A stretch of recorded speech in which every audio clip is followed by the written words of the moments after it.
Welcome once more to Literary as FECK with me and Nick as usual, but also we have a special guest in the form of a human. Yes. Yeah, it's a good choice. That's a good choice for this show. It gets awkward when people choose other things. Initial human. At least from chest up, I am. So anyway. Alan Human. Yes. So apparently, according to Clive, it was Alan Human's choice this time. That's right. Yes. So Alan, what did you decide that we should read? Alan Human. Oh yeah. Well, yes. Come on, Alan. Do I need to tell people that my name's not Alan? Of course, it's on the screen, I guess. But yes, I'm Ron. That's Alan's pseudonym is Ron. Yes, that's right. When he has to pretend to be someone else. Sure. John, and then he's related to John Big Boutte, I believe. I don't know who that is. Who's that? I don't know who that is. What the fuck? Have you guys not seen The Adventures of Buckaroo Banzai in the fourth? Oh, we have actually. Yeah, we did it on our show. Yeah, we did a show. Well, then you should fucking know who John Big Boutte is. You're not going to tell character or an actor? You're just gonna rile us and make. Yes, no. You're not going to say. Isn't that's who the fuck is that? So Christopher Lloyd, and who are the other? See, he's berating us. He doesn't even fucking know who it is. No, it's who's the other one? I don't know. We don't know who you're talking about. We're waiting for John Lithgow's character in The Adventures of Buckaroo Banzai, and they've all got completely ridiculous. Like there's like John Smallberries. They've all got these ridiculous names that aliens have chosen to try to pass as humans. It's a major plot point of the film, guys. Anyway, Alan, I can only forgive on Nick's behalf. What did you choose totally by yourself for us to talk about? Right. Well, totally by myself, I decided, hey, I don't know what kind of books you guys usually do on this podcast, but so we on our other podcast, we recently watched With Noel and I. Okay. And so the idea, I guess, came up organically, I guess, from me. I'm assuming that we would read Richard E. Grant's autobiography, or at least his sort of journal. It was not much not autobiography, more of a journal or a diary of his sort of experience in his early films that he was involved with and is sort of in the late 80s, early 90s, sort of his experiences and kind of up and coming and joining the sort of the Hollywood scene, called With Nails by Richard E. Grant. Mm-hmm.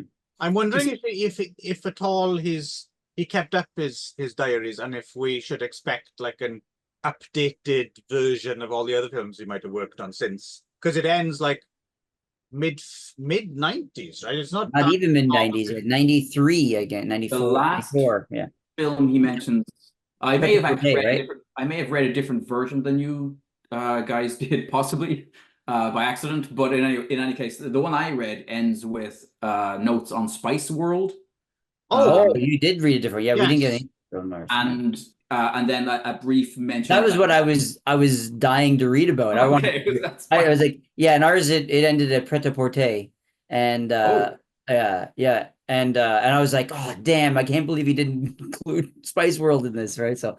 Well, that's surprising as well, because we deliberately chose the newest one edition, which obviously they've gone back to the original release, and then because I think the original release was just after Pret-a-Porter. I didn't have that stuff in, right? But, so this version also has discussion of him doing the book tour for this book, and then there's a kind of like, and then there's a little bit. What is yours still called With Nails? Yes. So there was a little bit of discussion between Clive and I about which version we were supposed to do, because it seemed like when I've tried to get it on my Kindle, and I got a new Kindle, and when I was trying to find on my Kindle, it wouldn't come up by the title of this book, but it would only come up if I searched by Richard E. Grant. And then it had like 3 different books, but they all looked like they were different, but they were actually the same book. But I was a little confused, which is why I had to kind of confirm with Clive that we were doing the same Plus- one. Plus, I sent Nick the link to the. You did, which I had already bought it because you'd floated the idea, and I'd already bought the version I have, and I was like, I'm not buying it again. How did you float the idea if it was my idea? Well, I don't know. I guess he picked up the wavelength from Alan Human. Well, Alan Human can hang on. communicate psychically, as you know. Hang on, Nick. This is also slightly strange. So you already had it, but rather than, oh, I'll read it, you're like, well, I'm not buying that again, but I must buy a version. So you bought another version? Why did No. what you I'm already... saying that like so somebody, it was in the stratosphere. It came to me that I should read this book for a discussion. And so I looked it up and I bought it. But then a bit later on, I think you shared a specific link saying this is the one we're reading. And I was like, oh, I've already bought another version of the same book by the same author. So I'm not going to buy another Kindle. Oh, right. So you didn't. So no. So I only have the one that I bought. Right. But it turns out that my one maybe is a later print that has extra, as I said, it has an extra couple of chapters basically tagged at the So at the end. So after Pret-a-Porter, what's in there? There's Spice World, the book tour. Is there anything else? What he did something with he talks about Ewan McGregor, so that would be That might be Spice World actually. Is no. Ewan McGregor in Spice World? I can't remember. No, they're shooting somewhere in Ireland for this thing. Hang on. We should probably just bring up his yeah. Oh, are they both in like fucking Rob Roy or something like that? Something like that. It's not that, but it's that kind of a thing. And then he talks about Spice World, and then he briefly mentions, just for like in a one line, he goes at the end, he's making Keep the Aspidistra Flying. Okay. As he's done this update. Jack and Sarah. That might be it. Is that what he's in with Ewan McGregor? No, not June, or maybe not. No, not June. No, that was the one he did right after Pret-a-Porter, though. Does he talk about Cold Light of Day? Cold Light of Day. One too. No, I don't think so. And then there's Portrait of The a Serpent's Lady. Kiss. The Serpent's Kiss. Ah, okay. Right. That's it. The Serpent's Kiss. Oh yeah, that was okay. That's him. a good 3 years after Pret-a-Porter. So. Oh, so there's a few. And then before Spice World. Spice World was the same year, I guess, right? Yeah, and it's also worth mentioning that I was a little disappointed. Overall, I had lots of fun with this, but I was a bit surprised that there's no How to Get Ahead in Advertising, because that's maybe my very favorite. Yeah, he just kind of just jumps right over Grant. that. He kind of mentions it in passing, but he doesn't really talk about because I assume the experience is probably relatively close to Withnell and I, that he just Same sort of, director. he was close enough that he director, didn't that there was nothing really important enough that happened in there. So. But either way, we've still got an additional 25 years, so I do wonder if he's keeping up the memoirs, if we're going to get... He's written several other books, so I don't know if they're film diaries. I know. He wrote a book about, like, his wife just died from cancer, and he wrote a book about his, like, the last year of her life or something like that, I think. So that would think, I haven't read that, but I think it was probably more of like a personal thing rather than a journal of movies. So it'd be interesting to see as well if towards the end, when he really doesn't give a shit anymore, I wonder if he'll put his foot on the gas, because I really enjoyed this as well, but there's a sense that there's an editor at work between, like, especially since it's called With Nails, I was kind of expecting something a little bit more scabrous and kind of and he does have a little bit of that, but there's also elements where he's like, I'm not mentioning the names of these people. And right? So yeah, I would imagine if you got your hands on the original diaries, they're probably a lot more acidic. You can imagine if I had a word with him, like, Richard, you can't say this because you'll never work again, or he definitely got the impression that he gives me the impression that in person he's probably quite like scathing in his reviews of other things and people, probably to speak to him, but he probably gave like a softened down version in the books, I think, right? So it made me laugh. There's one point where he brings up somebody by name and kind of does say unflattering things about them, and then Well, I mean, Clive, I assume that the first place you ever saw Richard E. Grant was in Rise of Skywalker, right? The J.J. Abrams, sequel. Or possibly in the Loki TV show. Yeah, it's one or the other, but I'm tending, knowing Clive, I'm Yeah, assuming I think it was Star Wars. But no, I bring this up just because Notice how I'm not even dignifying this. I did notice that he kind of gives J.J. Abrams a bit of a poke at one point, talking about he's like a young kind of Oh. brash, a bit of an asshole, money grubbing Yeah, kind but of. he doesn't actually mention him by name. He sort of He says JJ. JJ, but then he doesn't actually go into. But then if you look up the director or Yeah. whatever they use, that you like, oh, that's JJ Abrams. Abrams, yeah. So, And yes. then J.J. Abrams is the director of that fucking Rise of Skywalker Yeah. film. So he cast Richard E. Grant. I wondered, was he aware that Richard E. Grant had kind of said he was a dick in print and didn't care, or if he just didn't know? Like, or maybe he really realizes that, yeah, I was a dick when I was that old or something. Right. Right. Yes. Yeah. So yeah. Who knows? Yeah, but Yeah, so like we said, it goes from with nil all the way through to Pret-a-Porter and beyond if you have other versions. And he kind of jumps over a few things here and there. He doesn't talk about, because he did like some TV and stuff in between, but it's yeah, there's a lot of the kind of all smaller about- ones he doesn't mention. yeah, Yeah. it's pretty much all about his Hollywood adventures, right? I And would like to know more about Killing Dad, actually, which is the film that apparently bombed spectacularly that he did in England, and is based on some weird experimental 60s novel that I flagged as a possible read for us later on, because the book sounds quite interesting.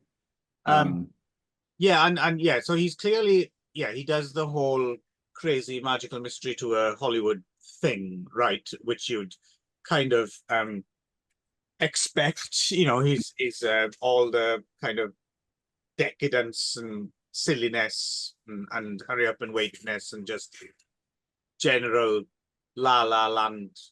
Well, he made Hudson Hawk, which I don't know if you guys went back and so I was thinking I wanted to watch 2 of the films.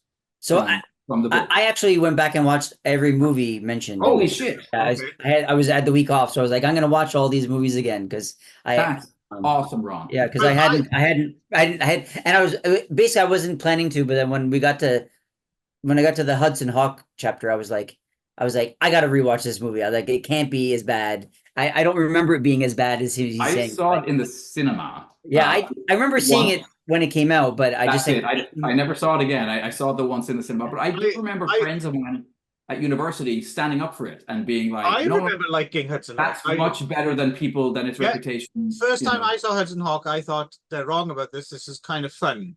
Like, it is a mess, but it's a fun mess. How did you find going back to it?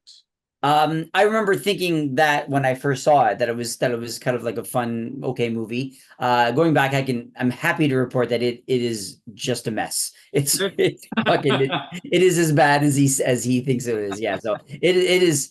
Yeah, I was like about 2/3 way through. I'm like, why did they think this was a good idea? Like, it is just all over the place, and just they decided to make it like, he even says at one point that he watches it on the plane after it later and that it looks like a cartoon, but it sounds like he's sort of like just slamming it, but it literally is like a cartoon. Like they do this thing, like this one joke where, like Bruce Willis gets hit and he kind of goes like this, and then he ends up doing this kind of thing where he can't stop doing this, and they've got the sound effect going boing boing boing boing boing. Like they put all these like really like cartoonish sound effects in, and I was like why did they That sounds hilarious to me. It doesn't hold up. I'll say that. I do remember the scene very well for the cinema where he and Danny Aiello go through that window and fall all the way down to the street and then just get up as though, and you're like, no, they would definitely be dead. But I never liked that in the cinema. Well, I was like, kind of awesome. The thing as well that they sing while they pull off a heist, like want to swing. Yeah, which is the one thing I remembered about this movie was the fact that they test each other on the timings of songs. That's right, yeah. But I couldn't remember why they did that. But I was talking to someone about it recently, and they were like, "Oh, it's because they were singing to time like their jobs because the the thieving jobs, right? Because they're heists, right? So then they would pick a song and then they would sing and I was like, oh, okay, I don't remember that part. So then I walked back and I went back and I watched it and I was like, oh, okay. But the thing is that they just kind of a cappella sing it. And so I was like, well, what does it matter if how long the original recording is if you're just kind of humming it, you're just singing it to yourself. This is classic Ron. This is classic Ron.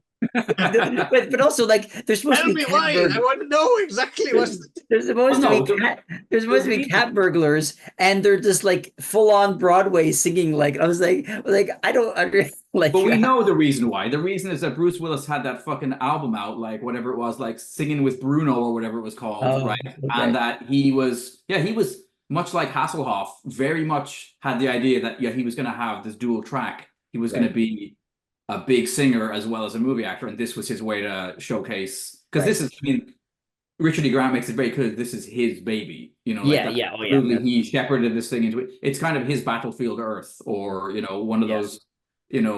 Star with too much money and too much power has the ability to do the thing they've always wanted to do, and it's funny too many cooks in the kitchen, I guess, right? So too, because they had like. I'm wondering, going back to watch it, if you found, because the other thing I can imagine from my memories of it as well is, so it's one thing. So as much as I like Richard E. Grant, and I would have liked Richard E. Grant when I first saw Hudson Hawk as well, but it's clearly, oh, go on, Rich, do that over the top bug guide thing that you do, right? Which might be okay if it's just him, but he's co-storing with Sandra Bernhard. I can imagine that, like the two of them just gurning on screen at the same time. That stuff's probably and then it was like the director or it was the director or Joel Silver or whatever saying like you can't be big enough in this movie, right? And they're telling him to be even bigger and stuff, right? Yeah, and oh god, it's hard to watch actually a little bit. And that's the guy who Tom Cruise later plays in Tropic Thunder, right? That's Joel Silver, the producer. That's who Lev Grossman or whatever his name is. That's who that is. The director's Michael Lehman, right? And it's classic. It's classic Hollywood. Give a young up and coming guy, like, because he does Meet the Applegates and Heather, right? Heather's, like a great film. And then like, okay, let's now give him too much money and an actor with an ego way out of control, and that's how we destroy our young talent and set them up for failure. It's classic. Exactly. But I'm still keen to rewatch. So let's get ahead of this a little bit then. Of all the other rewatches, was there anything that stood out for any reason? Can I get ahead? Because I just did the two. Okay. So if we're on to the rest of the film, I will say that I Which ones did you do? I rewatched Withnail, which I'd seen several times over the years, but it had been a few years, and obviously it stands up. That was actually the only one I didn't rewatch, is because we had just done it like a couple months ago. So, and it stands up obviously extremely well. Well, Ron isn't quite a full member of the Withnail cult yet, as we discussed. Okay. Yeah. Well, we can get into it. I didn't like it. It's not that I didn't like it, but like it really disturbed me when I watched it when I was in my teens, because the predatory element. Obviously there was that, yes, but also it was the friendship, and I really felt. So what was interesting was watching it now as an adult, is that I wasn't immediately on Paul McGann's side this time. Like I saw him as less of a sympathetic character. When I first watched it, I just entirely identified with him. And you're like, oh, Richard E. Grant, like Withnail's a shit friend in every possible way, right? And I think one thing that really jumped out at me this time actually was the incredible writing, right? There's that scene early on, or early-ish on, where Paul McGann's character gets trapped in the paddock with the bull, who's apparently like a randy bull, and fucking Richard E. Grant scarpers out and jumps, and then kind of like lobs little like acerbic comments from the sidelines. And then that is literally what we see again later in the film, right? Like they recreate that with Uncle Monty. It's the same scene, right? That's genius parallel like script, structure stuff. I was like, that's amazing. I also like just before that, you get the comment, and he keeps asking him if he's the farmer. Stop asking him! Of course he's the fucking farmer. But yeah, no, this time I might have liked it more than I've ever liked it, and that partly because it does grow on you. It does. I wasn't identifying so much with Paul McGann's character anymore. And in a way, I did see the sad heroism of Richard E. Grant's completely fucked up inability to make peace with the world, or I think the blackness of the humor. I think when I was a younger person, that stuff was slightly too black for me. It was too raw, and the older and more scabbed over my soul has become, the more I found myself laughing at things that I definitely was more comfortable with. And having been the recipient of some of that kind of attention from older men when I was a teenager, I think then it was much more fresh and raw for me, and I was more like, oh, I know exactly how this feels. And now I was more like, oh yeah, I'm not attractive enough anymore to. I wish old men would hit on me, I would take it as it does feel good. It does feel good. Right. So anyway, that was great. And then the other one I watched, which he's barely in, which is funny when you read the book, you're like, because there's like, it's a dense big chapter on the player, and then you rewatch the player, and you're like, he's in it for like 5 minutes. Yeah. But I wanted to rewatch it because I hadn't seen that since I was a teenager. How did that hold up? I haven't seen that since it was new. So I hadn't seen it since I was a teenager, and same as with Nail, it's darkness, and it's kind of like, happy ending and all that stuff jarred me more then. I could see the humor in it much more clearly now. I liked it. I just finished watching it like 5 minutes ago before we came on here. What did you make of the player all these years later, Ron? Oh yeah, I mean, pretty much all of these movies I had, like I'd seen a few of them. I don't think I'd seen all of them, but they all kind of like were so vague in my memory that I was like, I remember Tim Robbins was in it. It was Robert Altman, but it was something about Hollywood. That's pretty much all I remembered. So it was basically watching it anew. And so, I thought that one, definitely the satire was a lot more, maybe even from the modern point of view, it was a lot more biting than it maybe even was in the 90s, right? So it was, I thought it held up. It was an interesting. I've never been like fully on the Altman, in the Altman church, but that one I thought was pretty good. Ready to Wear I thought didn't hold up though, so I thought I didn't even really make it all the way through because I was like, Well, famously that was the one that tanked when it was new, right? Like it was just a mess. It was all over the place. At least this one, I mean, you can kind of, the whole thing, of course, he's got like lots of people coming in and doing lots of stuff and all happening. And I like that he's able to kind of almost he's almost like a conductor conducting people and kind of finding a piece. And he was really good in the player of doing that and finding a through line while even having all of this kind of stuff going around on the periphery. But and Ready to Wear, it wasn't as clear. It was just like a mishmash of just stuff, and it was you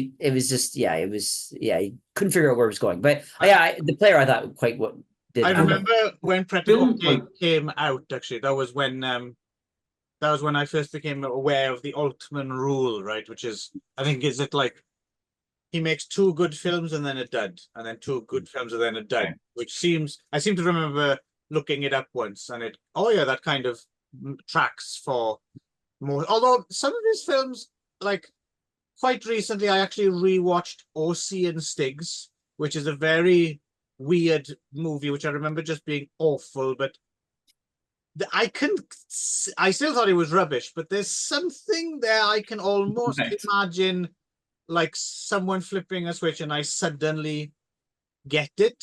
Maybe it's entirely possible. I might give O.C. and Stiggs another go. So what were some of the other films that maybe you let's see. How was Warlock? Because that was the one that it was that or The Player, because I haven't seen Warlock again since I was a teenager and rented it. So Warlock was I don't think I'd ever even seen Warlock. Okay. So it was sort of like I should watch this movie. So while I'm in remember Tits with Eyeballs. Was that? Tits with Eyeballs, that's Warlock, isn't it? So doesn't someone bear some breasts and they have like eyes on them? No. Maybe that was Warlock too. That's just happening in your head all the time. They're watching me, watching them. Wasn't that like Amazon Women on the Moon? Possibly. Yeah, don't you remember we did Amazon Women on the Moon, and there was like a scene where like they go on the moon and they see the Amazon women and all their eyes are down here because they're like, oh yes, like evolutionarily, because men always just looked at our breasts, so our eyes just evolutionary moved down to Move down right? there. Nice. Anyway, Warlock was super good fun. I really, really enjoyed it. I was like, Okay. I can't believe I missed it the first time around. So yeah, it was, yeah, good. Yeah, it's not a perfect movie, but it was, yeah, it was.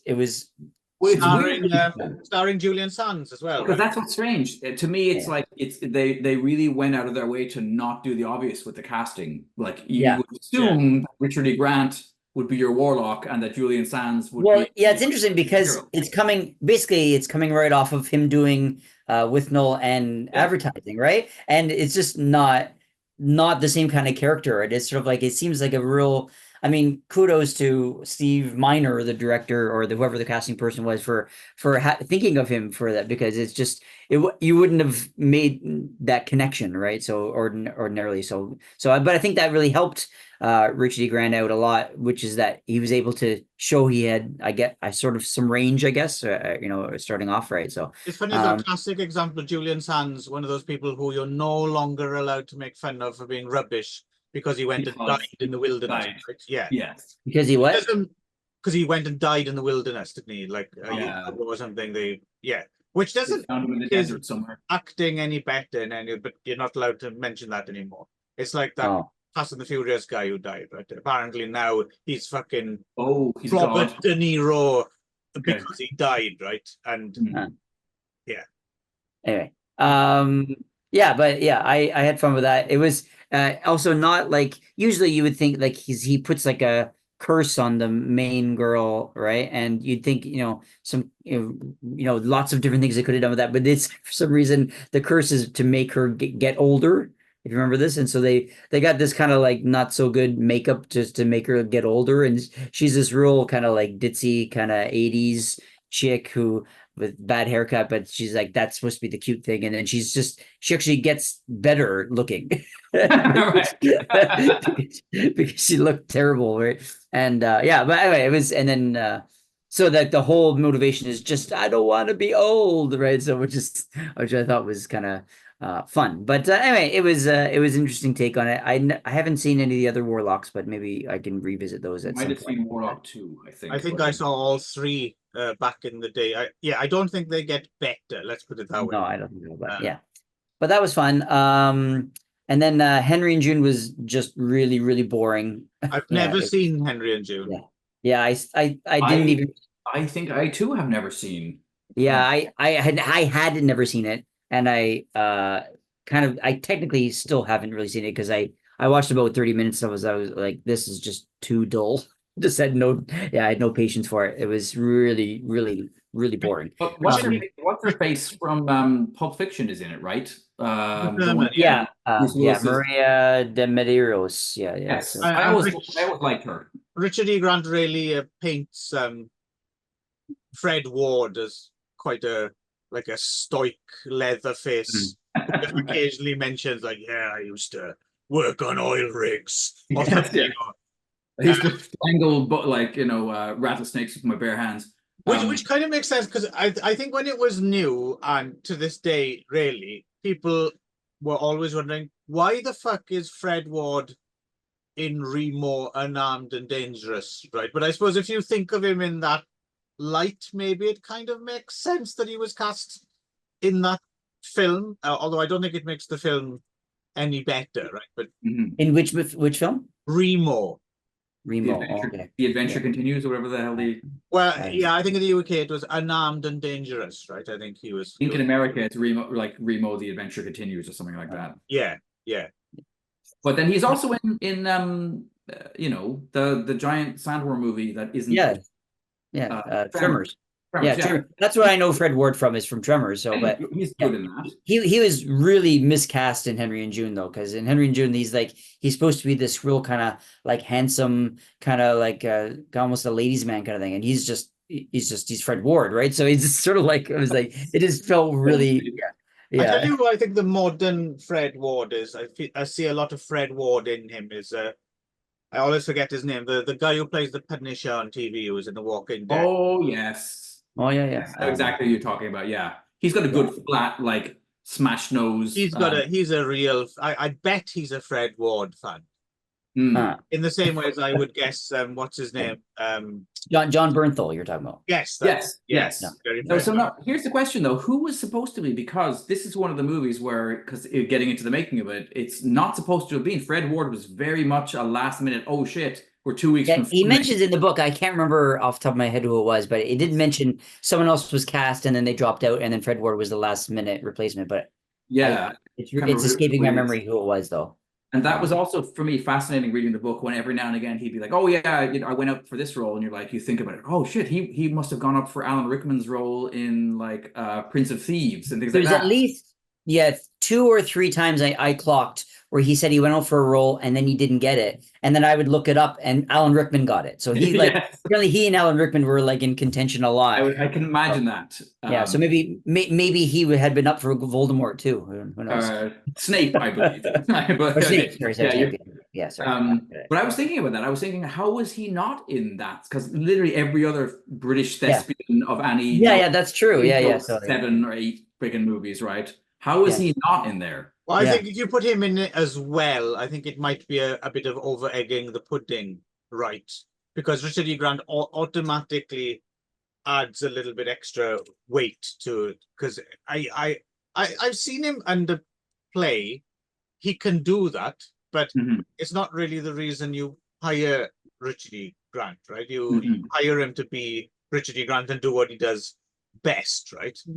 I think that's a good segue into what I kind of want to mention, which is that, I mean, Richard E. Grant, I like Richard E. Grant, but he's sort of one of those actors who has never really, he's not like, so he's like, oh yeah, it's that guy, right? Yeah, he's not a name, he never really became a name actor really to like the general populace, right? So he's that guy, yeah. So he popped up, and so I don't really ever remember having any kind of any opinion about Richard E. Grant one way or the other, to be honest, right? So but going back and watching these early movies, and he himself also kind of like he sort of talks down about he talks about seeing his movies and just being horrified by his own performances and stuff like that, right? So right. I mean that I can, as an actor, I can totally totally understand that, right? That you just can't see yourself on screen. It's the same idea of you can't listen to your own voice, right? It's just like you're just horrified by it. But I found it he's a very specific kind of actor. He strikes me more. He didn't talk about this much in the book, but he strikes me more of like he's probably much better in theater, where it's because he's always quite broad and a little bit over the top a little bit, right? So and I think playing to the back role. He really is. And he sort of, I think he probably reads better on stage. And a couple of the movies I was like, wow, that's a really large choice he made there, right? Yeah. And things like Withnell and advertising, it really works in those roles because it's sort of calls for that, right? I think more than, it's not harm acting, it's intense, isn't it? It's really and it's funny as well. I think the thing with him is like he's it comes to him easily. So I think, but it doesn't come to other people easily. Like to bring that intensity, like boom, straight away. So you can see why he thinks, oh, I can't believe I just.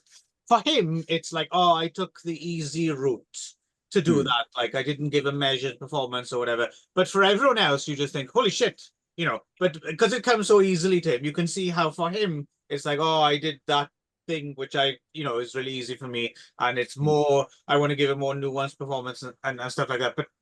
But that's not, I think over the years, he's probably come, he's at peace with that a little bit more. Like I think now he kind of understands. I think he's. I mean, I haven't seen a lot of his sort of more recent stuff, but I'm getting the impression he's sort of settled into his sort of style, and that he's sort of he can choose his roles, or people choose him more kind of based on. But like in the early days, he was a little bit like even in like Warlock, say he could kind of do that, but he did feel a little. out of place. Like it didn't feel like it was up his alley. It didn't feel like it was natural for him. Like he felt like he's still finding he was still finding it, right? You know, like recently he's in that movie Saltburn, right? Which yeah, regardless of what you think of the movie, so good in that movie. He's Yeah. good in it, and He's perfect. Yeah, it's perfect. and he's found the pitch just right, like because his performance in that is very kind of wired and neurotic, and yeah, but it's a kind of lived. His kind of style fits for that movie, right? Yeah, In that kind of role, right? Whereas things like Henry and June, he kind of like stuck out a little bit, where it was supposed to be sort of more of like a kind of a, you know, understated natural performance. He kind of like it was a little bit kind of like, it felt like why is he making those choices, right? So yes, he's a little bit broad for some things. That as somebody who appreciates like absolute like hamminess and I do too. When it works though, when it's in that. I don't even care if it works. I'm always happy when somebody's made a choice that's like bold the other thing as well is I think it's very much of it. So he's very much, to a certain extent, he's like, it's funny, the Hollywoodness of it. I'm wondering how, I think now if you were to be a young Brit heading off to Hollywood, it would be a slightly different story, because they're a little bit more, they're less show-offy nowadays about their decadence and stuff, because it's not as cool anymore. I'm sure there's still elements of that, right? But here it's peak, like, so there's that kind of weird, it's like the pet gaijin thing in Japan, right? There's that pet acerbic Brit thing where you know you want to such and such is in town, let's take him to all the parties because he'll be hilarious and he'll insult everyone for being over the top and all, but at the same time we are still going to have waterfalls full of champagne, but as long as there's a Brit there making fun of it and puncturing it, it's fine. But we're still going to insist on this ridiculous fucking decade, like the whole stuff about the making of Dracula in particular, right? That just rings. Yes, come out to my fucking vineyard and we will spend months rehearsing and videoing it and all that. Just reading the book together. Yes, and basically it won't make a fucking difference. The end film will be exactly the same as what I would have done anyway, right? Like that whole thing reads as totally ridiculous, but at the same time, if you were there, you'd probably go along with the ride and enjoy. But that part really kind of resonated with me, as you know, when I used to do theater, because every director has a really specific style that they think makes them a director, right? You know, and some people are just sort of like, okay, get up, here's the lines, okay, this is where you go, move here, do this, and and they're kind of more technical. Whereas some are more like, we're gonna, I need you to make me a playlist of every song that shows me each their emotion for every line in this that you speak in this, and then I need you to like, write me, a 3-volume backstory of everything that they get when they went through, in order to use the toilet before they came here, and shit like that. So some people, like the directors, makes them feel like, oh, I'm a director when I do this shit, right? And for some actors really buy into that, like, oh, this really helps me get into character and all stuff. And some people are just like, this is a fucking waste of time. Let's just tell me where to stand. Like Anthony Hopkins is one of those who's kind of famously says, just like show me where to stand and I'll memorize my lines and I'll I'll do it, right? So it's funny that he's in that particular piece in Dracula, and I'm sure he keeping his distance according to the book, like he's the one who is not involved in any of that. The other thing about Anthony Hopkins as well is that really early on in his career, I think at some point maybe in even like the 70s or something,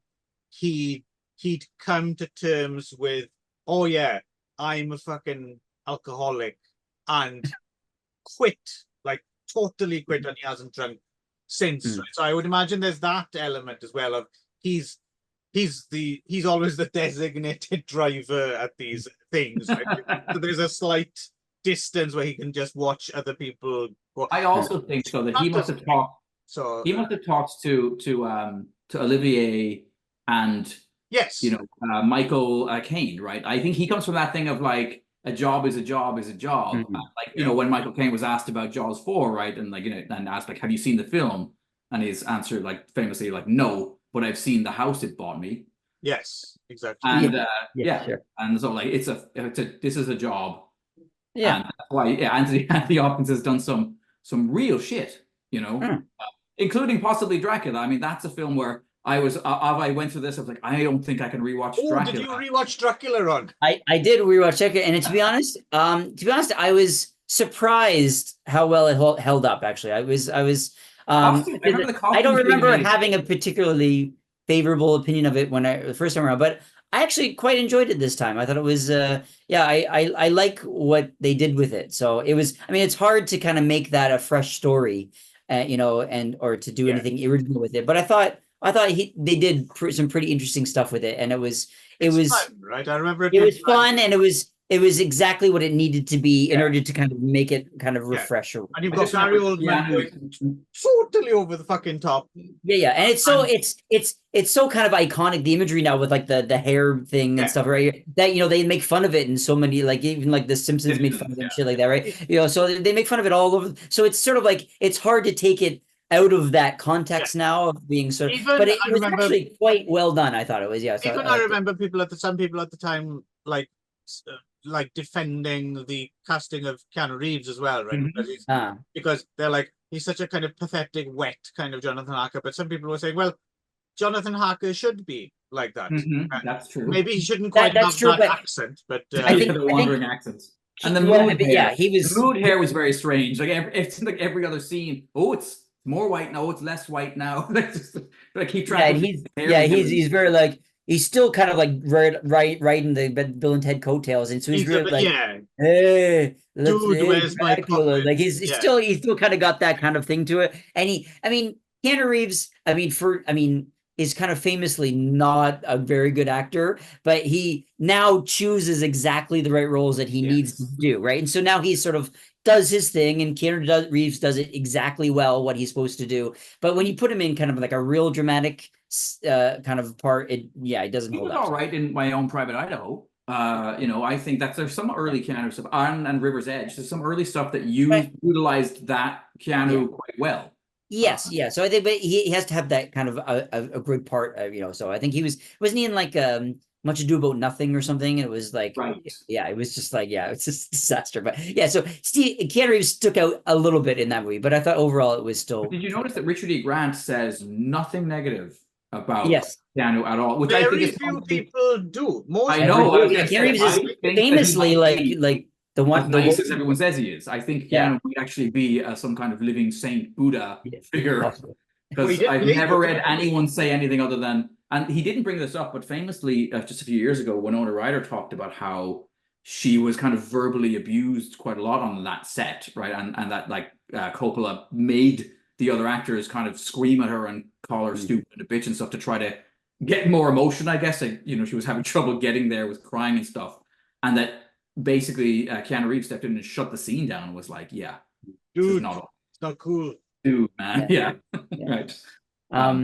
Ryder's another one, actually. I think that's taken a time to find. Like I think Winona Ryder's actually a very good actor as well, but she's like straight out of the gate, she was so that iconic pixie girl, super cute. It took her a while to find her way out of that and like just find herself as an actor, right?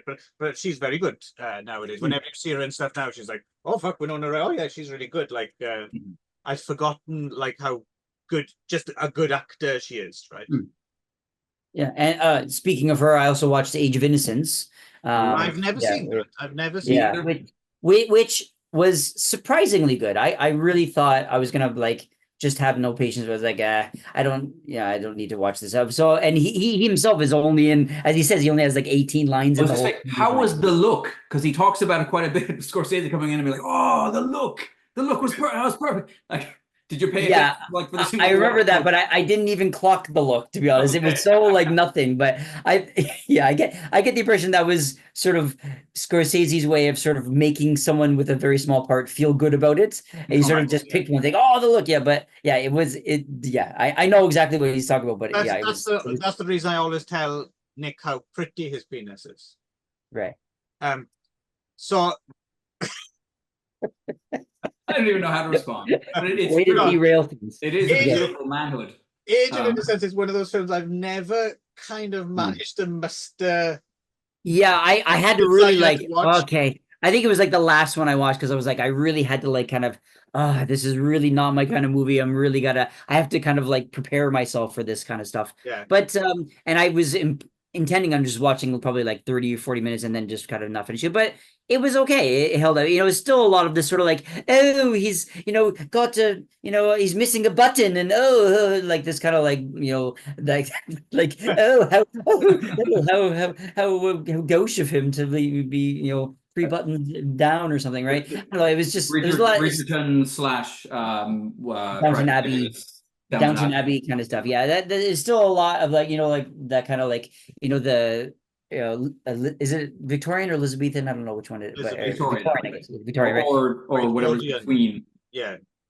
Yeah, whatever. That kind of Yes.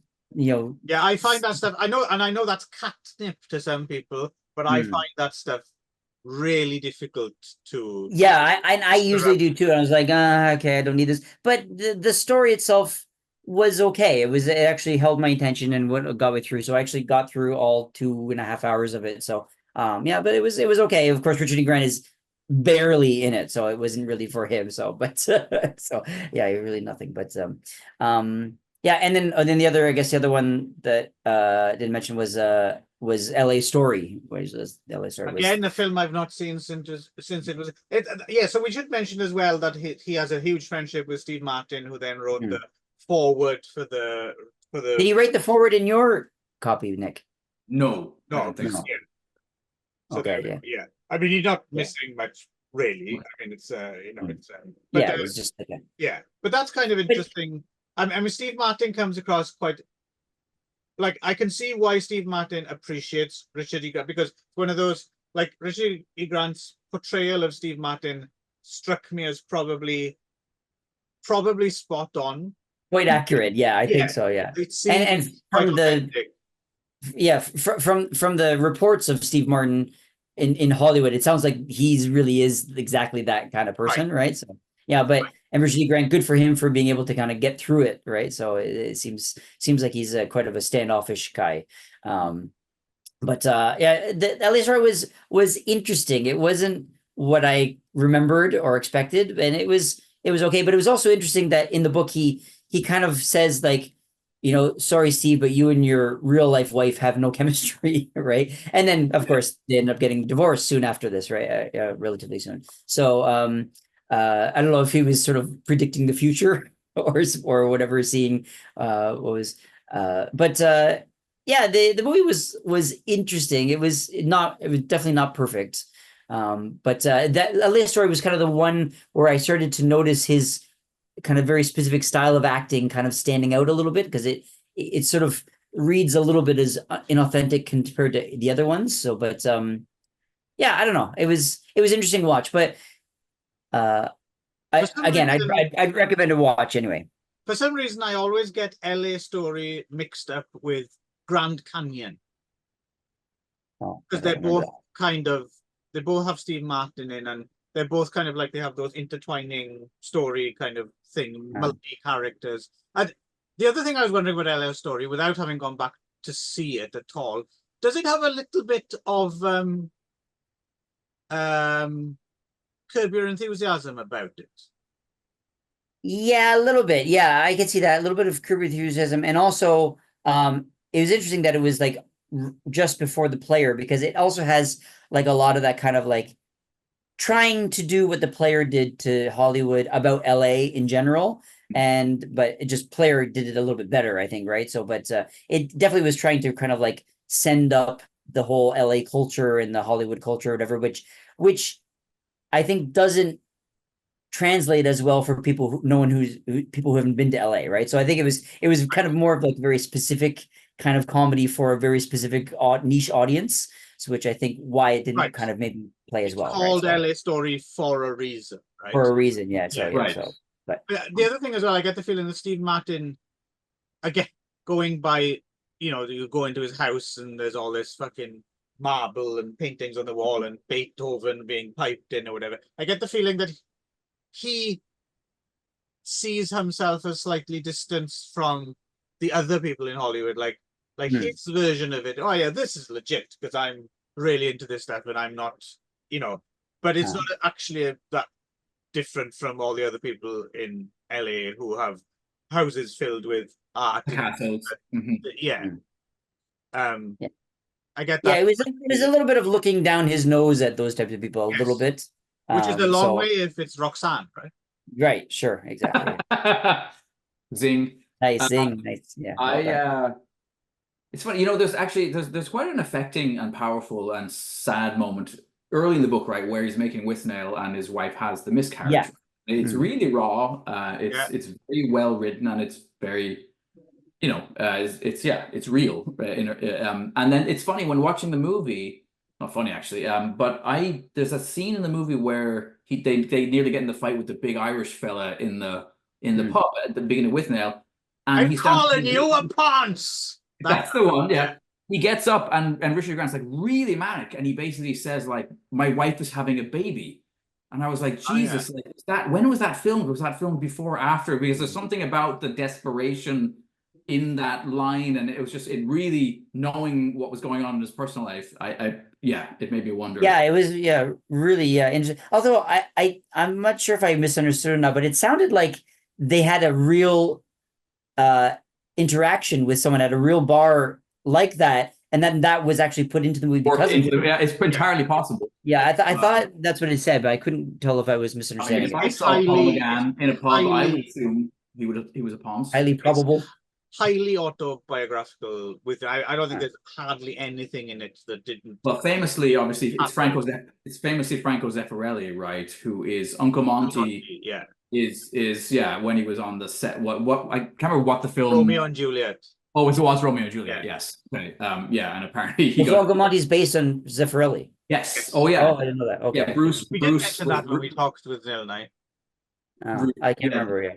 Bruce was routinely cornered apparently by a very hands-on Zeffirelli, and all that stuff is basically just his experience. Well, there's also, I mean, he did because Bruce Robinson has written a few novels as well, isn't it? He's written one novel. I think he was also maybe an abuse victim when he was a child. I think it was some family member. I can't remember if it was an uncle or something like that. So yeah, so it goes even further back.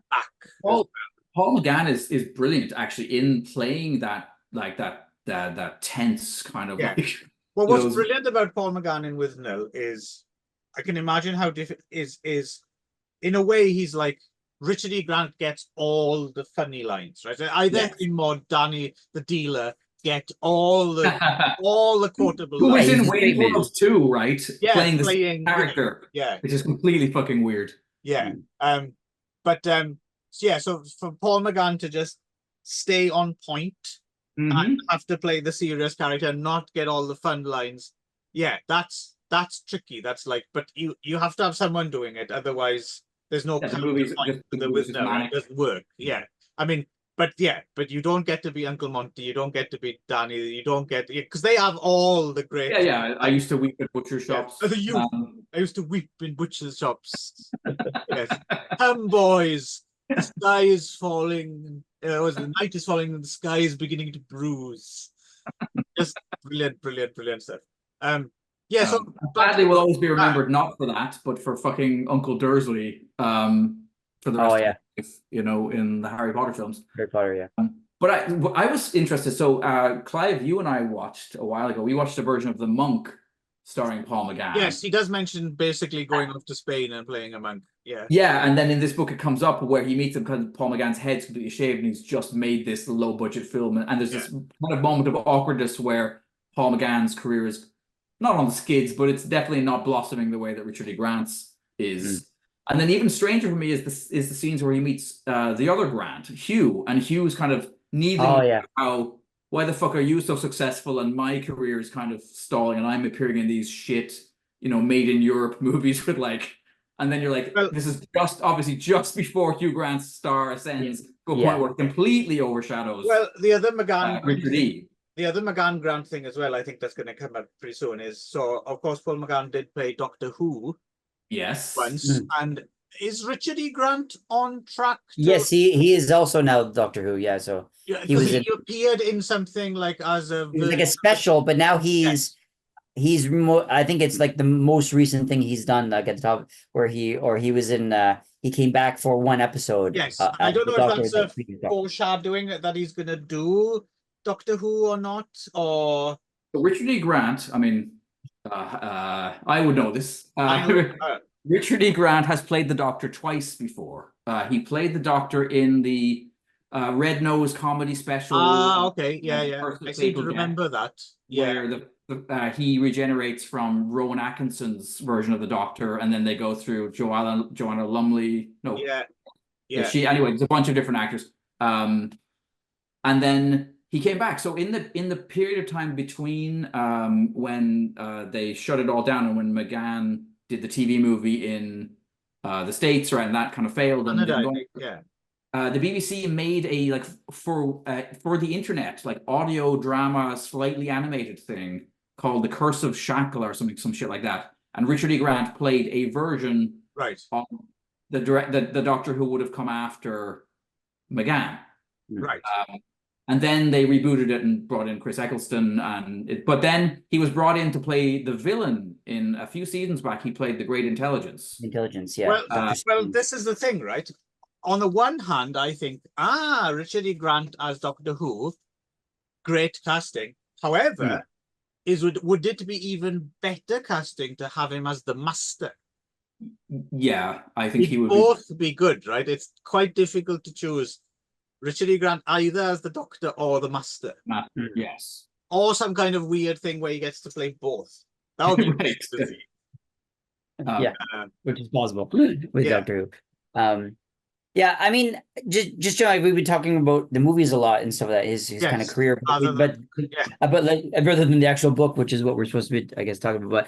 But I think I just wanted to mention that I thought it was a really interesting read for me, just this book in general, because it wasn't written like a normal diary. It was very kind of stream of consciousness almost, and he's really good at sort of kind of crystallizing a personality or an experience down to just a few words, which I thought was really interesting to read. Like he was almost like one word sentences, and you could I totally understand exactly what you're going through, right? So I thought it was a really cool. He's a really interesting way of writing. It's very kind of like emotional and very kind of but really like visceral the way you read it. Like you can almost you're experiencing with him as like a sad camel or something like that. He'd be, he is. He is a sad camel. Yeah, he's really like metaphors and similes that you wouldn't expect, but like totally work, right? And like you totally get it. And so I really appreciated that, and I appreciated like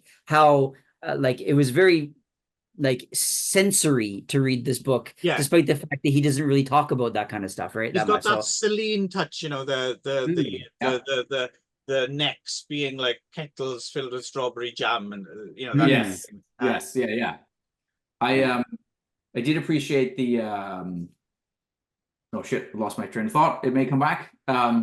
You appreciated it. You appreciated it. It was very good. Overall, I appreciated the book. I appreciated the fact he did give that. So I'm thinking there's that specific scene where he's at like Madonna's house. I felt as awkward as he did being in Madonna's house. And I was like, what a weird thing to be, because you're kind of friends with Sandra because you're in the Hudson Hawk. Now you're in Madonna's house and she's having an argument with her boyfriend. Sandra Bernhard sounds like even more of a handful than I already thought. She probably was. I'm curious if right, he's really quite protective of her in a way. I'm curious if they're still friends though. I'm curious because you don't really. I don't know what she's up to these days, but I don't know, because it seems like a very kind of like, because he also talks about then when they're not on a set together, they come back together and they kind of like have nothing to connect about because they have nothing to bitch about, right? So you're only friends when they're bitching about something, right? So it seems, I wonder if their friendship has lasted or not. So it's funny as well how he goes from, and he's good at it, he's aware of it, like how he goes from kind of being grateful for any kind of work, and then quite quickly spoilt and where's my fucking per diem, but he's very kind of aware of it as well, like what have I become, and this is bullshit, this world is fucking stupid. Oh my god, I want to go back to my family, and then someone falls. Would you like to come? And hell yeah, I'm there. You know. Like, Yeah, yeah. But the other thing I really appreciated also as an actor, is that in just him seeing just his insecurities and his yes. And his neuroses about this stuff, right? Which is you know, you think that, especially, you know, Richard E. Grant, you kind of think of, he's just sort of like an established actor and he does his thing, and no one really thinks that much about what he thinks of himself. But it's like, yes, I get it. It was like he was a starting actor when he wrote this kind of stuff, right? Or at least when he's experiencing it. And so I can see that there's a lot more kind of neuroses, but I really liked seeing how he was really just wrestling with himself and his own, views of himself, and just finding out how just, going to this party led to this other job. And just how it's really literally just like, hey, you want to be in my movie? Oh, okay, sure. And then he's in the movie, right? So it's really just like it really is getting your foot in the door. And it really felt very, very like, I mean, I'm not saying that there's anything made up about it. I'm sure it's all entirely real, but it felt really like authentic, like Hollywood, in terms of like how you just kind of stumbled in. Now I'm an actor, right? So and how you, now I'm trying to deal with this sort of, I'm just a guy who couldn't pay my rent, and now I'm at Madonna's house, right? And so it's who was he going to be in Bob Roberts? That was a question I had. Or were they going to write a role specifically for him? But then, that's one of those he has to say no to because he's said yes to something else. I haven't seen that film in such a long time either. Yeah, I can't remember. I wonder. Jack Black is in that. A very, very young, like 14, 15-year-old. Oh, really? Jack Black is in that, playing a psychotic young Republican. Ron has to go, so we're going to have him go. Yeah. So we have we should all do our best Richard E. Grant face, which I think mine is probably going to come too close to my Kenneth Williams. Yeah, I'm not doing one because it's kind of like.